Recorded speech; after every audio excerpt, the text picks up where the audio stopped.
Okay, let's try to answer some serious questions now. Like this one, any tips for songwriting? It's a little too vague, no? Too general a topic. So I don't know where to start, but I guess yung pinaka-general advice din mabibigay ko tungkol sa songwriting is you should do it more. A lot of people starting out sa pagsulat ng kanta, I realized they just don't write enough songs. So, yung isang song na tinatrabaho nila for a very long time na, mas lumalaki yung pressure na pagandahin siya at gawin siyang masterpiece. But I believe, ako lang naman personally believe, that you should write more. There was this experiment where they had two groups make bowls.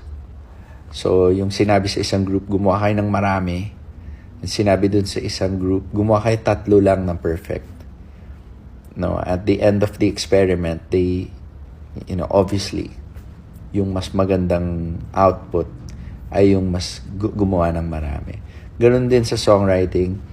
If you're starting out, you can write 1 verse, 1 chorus. That's 1 song na. Write 3 of those in a day. 3 or 5. And they don't have to be super nice. Just to get things going. Music should be fun. Should be not, overly serious. So I think a lot of people are too serious too soon. You should have fun first. So write about anything. Para lang masanay kayo sa act or activity ng pagsulat ng kanta. O yun muna, gamitin natin tong platform na to if you have any other questions about being an artist or being a professional or whatever seryosong tanong, lagay nyo sa comments. Subukan natin gamitin yung platform para may pakinabang naman sa buhay natin. Aside from pagpapasaya. Alright?